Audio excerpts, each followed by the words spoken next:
I could not stop thinking about how each of the names of the characters in the Hunger Games have significance, and I'm here to break them down for you.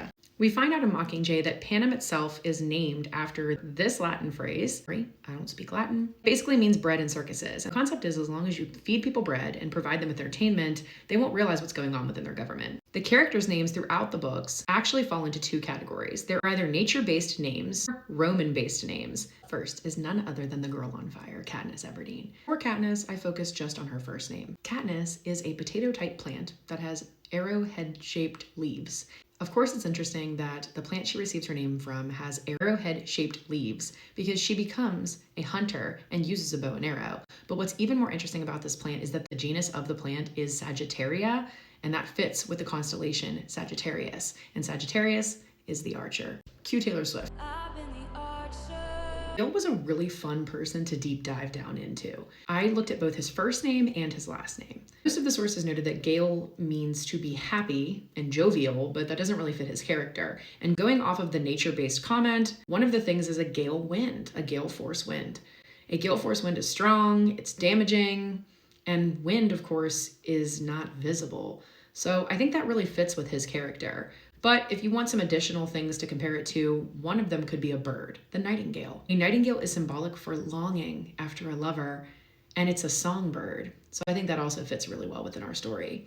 Hawthorn is a type of bush, and what I love about it is it's used to treat diseases of the heart. Does that not fit him or what? Sweet bread boy Peeta. Of course, Peeta is named after Peeta, bread. His father is a baker. That's a pretty obvious connection. But what I really like is that Peeta bread itself is symbolic for generosity and community. And Peeta is someone who gets along with everybody and is a generous and kind person. Bread itself is symbolic for life, and then of course has a lot of biblical ties and references. So Peeta being compared to bread throughout the series is also very interesting. But the name Peeta, or Peter, has a Greek root, and that is of a rock. He is someone that Katniss can rely on and is her rock. Last name Melark can be broken down into two things. The first part being Mel, which can mean honey, and of course Peeta is so sweet. The second half, a lark, is another type of bird. A lark is symbolic for new beginnings and hope. And I think that fits so well with him. Haymitch Abernathy. I, again, tried to look at both his first and his last name, but the most important thing that I found, Haymitch Abernathy is a direct nod to Ralph Abernathy, who was a leader in the civil rights movement. And that fits so well knowing that Haymitch is a leader in the rebellion. I'm going to hold your hand when I tell you this. When you break Haymitch into two parts, hay actually means a hedged enclosure, which can go with big and great.